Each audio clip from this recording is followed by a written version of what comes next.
Hi, I'm Hannah. This is Piles of Books, and today I'm going to be talking about my reading from the last week. Okay, so I finished 3 books. I am currently reading 3 books, and then I have a few books that I would like to begin here shortly. So I will talk about the books that I finished first and get those out of the way. All of these books I enjoyed, and I'm glad that I read them. The first one was Mama Bear Apologetics. The general editor for this is Hilary Morgan Ferrer, but it is written by multiple women or mamas. And I liked kind of, in some ways, I liked that it was written by multiple people just because you got not necessarily different perspectives within one chapter, but not, yeah, just the nature of the book, I guess. Seeing different women's opinions about some of these topics, I thought was a really good way to do it. I don't think that this book is a must-read by any means, but I liked it, and I will recommend it, lend it out, keep it on my own shelf so that I can peruse it at different times. And there is a book list in the back, further reading for each chapter. There's chapters on different topics like linguistic theft, self-helpism, naturalism, skepticism, feminism, and there's like 1 to 5 books per chapter just for extra reading. So I definitely plan to go through the titles in here and pick out some to check out from my library, because the chapters don't necessarily go into a lot of depth on each issue, but the book is almost 300 pages as it is, and it covers a lot of topics. So I feel like, you really only can get so deep on something like that. And apologetics is not something that I've really gotten much into over the years, but I am quite interested in it now due to this book and just the ages of my kids and some of the things that we deal with. So I am looking forward to this book. Has kind of been a springboard, I guess, for getting into the idea of apologetics just in my own life and helping my kids and all of that. So I will be looking at that book list here shortly, right away. The next book I finished is Ride the River. This is by Louis L'Amour. It's the 5th Sackett's book. This is about a young woman right here. Her name is Echo Sackett. She's like the great-great-great-granddaughter of the original Sacketts.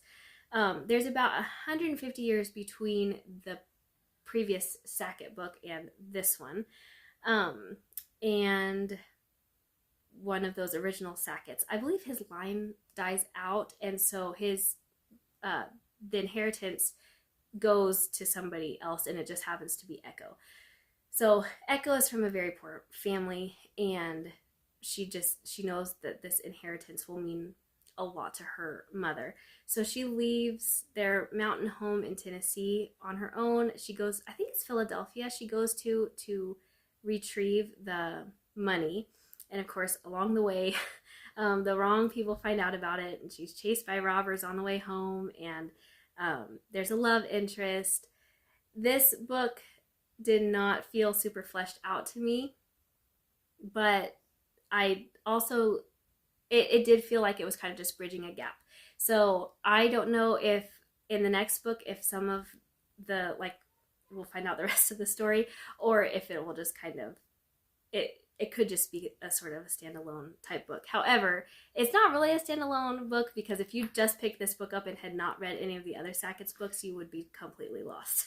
But so I'm not really sure, I guess, what the purpose of this particular book is. I assume that more will come out about it later, but I did enjoy this. It was a very easy, fun read, and the Sackett's story, while hugely unrealistic, it has been fun to follow the story. I have really enjoyed the whole series, and I plan to continue the series right away. The next one I finished was Parzival, The Quest of the Grail Knight. This is by, what? Sorry, my kids are outside. This is retold by Catherine Patterson. It's just a children's version of the Grail Knight story, King Arthur-esque. My 9-year-old grabbed this from the library and read it in an afternoon. He asked me to read it just because he enjoyed it, so I did. It was nothing great, but I do think that this was probably a really good children's introduction to the story. I have not read a more adult version of this story, but I am interested here to do that in the next, I don't know, few months or so. I have a copy of one right here. So I will probably pick that up. I would like to do it before our next school year, because we will be studying medieval history then. Now for what I'm currently reading. The first one is Theological Retrieval for Evangelicals. This is by Gavin Ortland. Why We Need Our Past to Have a Future. I flew through the first part of this book, and then the last part has been dragging quite a bit because it is very much in the weeds, but I am enjoying it and I'm learning a lot, so I am plugging away at it. If I can apply myself, or if I do apply myself, I could finish it this week, but I'm not sure that I will be able to do that or not. I don't want to be so bogged down with it that I'm not enjoying it or retaining any of the information. So I am letting myself be kind of slow with it, but I also would like to get it finished. So in this book, he kind of just I'll be able to share more about it, I guess, when I finish it, but really the idea of the book is kind of how Protestants fit into church history, essentially, like before Martin Luther. So anyway, it's been a good read. Like I said, I've learned a lot, but it is definitely it's a heavy book. So the next one is quite the opposite. It's quite light. This is Liturgy of the Ordinary by Tish Harrison Warren. Sacred Practices in Everyday Life, and I love that it has a picture of a peanut butter and jelly sandwich because that is one of the most humble and most delicious sandwiches on the face of the planet, in my opinion. So anyway, Tish Harrison Warren is an Anglican, and so the book is written from the perspective of an Anglican, and so getting a little glimpse into like their church liturgy, their church tradition, has been interesting. It's not my personal faith tradition. I have really enjoyed this. It's, like I said, the opposite of the other book. It is, I sat down and read half of it just yesterday afternoon. It was really good. So it just kind of takes, I think it's kind of like through the day. Sorry, I'm looking here for the table of contents. Waking, making the bed, brushing teeth, losing keys, eating leftovers, fighting with my husband, checking email. Anyway, she just kind of shows how you can look for God in just regular, everyday circumstances. And I do like the idea of that. So this has been an easy, enjoyable read. The next one, this book is so much fun. A Year in Province by Peter Mayle. I am about a third of the way through. I'm in the month of May. There's one chapter for each month of the year. This has been nothing short of enjoyable. I have loved every minute of reading this book. I will say in the chapter on April, I believe, yeah, it would have been April, they have a visitor, and thankfully his character was not very much in the book because I really did not enjoy reading about him, but he does use 2 swear words and 2 significant swear words, and I didn't appreciate that myself, but that is the only thing that has been objectionable to me so far in this book. I have enjoyed everything else about it. So this is about this is a memoir, and there's something about that is just more fun to me, I guess. But anyway, it's about an older couple. They are from England, and they have in the past, their favorite vacation spot was Provence. And so they talked about when they retired, they would move to Provence, and they did. And they are finding out that everyday life in province is not the same as a week-long vacation in province, but they're still having a really fun time. And just all of the things that they get up to are quite hilarious. I think probably why this book has been so fun to me is because my husband and we have joked over our entire 11 years of being married that we will one day move to our favorite vacation spot. But he always reminds me that, again, living there every day is not the same as vacationing there. And so I do feel like he could write this book. Like, this could be him in 40 years. And there's just something funny about that. So let me find here. I wanted to read a couple of things to you because this is it's just funny. It's just funny. Let me find it. Okay. We got home to find the telephone ringing. It is a sound that both of us detest, and there is always a certain amount of maneuvering to see who can avoid answering it. We have an innate pessimism about telephone calls. They have a habit of coming at the wrong time, and they are too sudden, catapulting you into a conversation you weren't expecting. Letters, on the other hand, are a pleasure to receive, not least because they allow you to consider your reply, but people don't write letters anymore. They're too busy, they're in too much of a hurry, or dismissing the service that manages to deliver bills with unfailing reliability, they don't trust the post. We were learning not to trust the telephone, and I picked it up as I would a long dead fish. Anyway, it's been a delight. I have really enjoyed that one a lot. Okay, so next for the books that I would like to read here coming up, I'm holding a baby in my other arm, so I'm trying to be super careful. The first one is a library book, and it needs to go back here by the end of the week, so I do want to prioritize this. This is Bound by Donna Jo Napoli.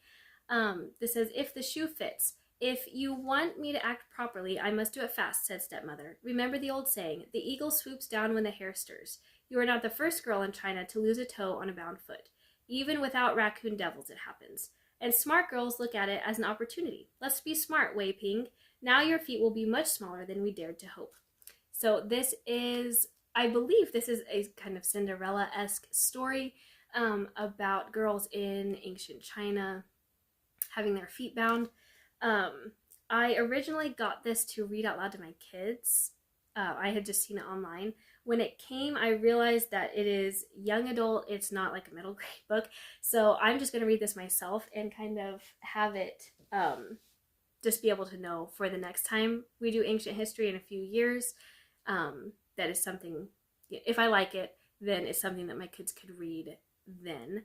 But I did want to, I'm not really planning to cover feet binding with them very much, but I'm sure it'll probably come up at some point in learning about ancient China. And I thought that this would be kind of an easy, good way for me to just learn a little bit about it myself so that I can discuss it with my kids. The next one is Louis L'Amour's The Daybreakers. This is the next Sackett's book. I don't know much about this. You had to push to start a fight with Orrin Sackett, but not with his brother Tyrell. Ty had been born into trouble, and the night he stepped between his brother and a bullet changed the course of both their lives forever. So I'm not too sure what we're going to get up to in that book, but I'm sure it will be great. The next one is Sad Cyprus by Agatha Christie. This is, I'm just trying to get through my Agatha Christie books because there are a handful of titles that I would really like to own, but I want to read the ones I have first. So I have mine on my shelf, just the ones I've read, and then the ones I haven't read. This is the next one I haven't read, so I picked this one up. I don't know much about it, and I don't want to look into it before I begin it. The next one is one that I mentioned in like my second to last video, I think, The Mill on the Floss by George Eliot. This is not one that I'm going to try to get through in record time. It's kind of chunky, and the print in my edition is small. Again, this is not, I don't know a lot about this one other than I've heard that it is somewhat autobiographical, and I enjoy that sort of story. So I'm looking forward to getting to that one, hopefully here in the next several days. It might be towards the end of the week, but The last one that I have on my list is Dane Ortland's Surprised by Jesus, Subversive Grace in the Four Gospels. Dane Ortland is actually Gavin Ortland's brother. That's not why I chose this. Dane Ortland wrote Gentle and Lowly, and I read that last year and really liked it. So I saw this at the thrift store a while back, and I think it's brand new. I got it for 25 cents, and I was very pleased with my purchase. So this is, again, I have like my nonfiction books on a shelf over here, I'm pointing, and I have them separated by the ones I've read and haven't read, and this is just one that I haven't read. Also, I'm finding for myself that I like to have kind of an easier Christian nonfiction and then a more meaty Christian nonfiction book going kind of at the same time. So since I finished Mama Bear Apologetics, I'm going to pick this one up. Next is the plan. So that is all I have to share with you today. Thank you so much for being here. I would love to hear any comments you have about any of the books I've shared today, whether they're ones that I've read or I haven't read yet. And I would also love to know what you have read recently, what you plan on reading coming up. Let's talk about books in the comments. So we will see you in the next video.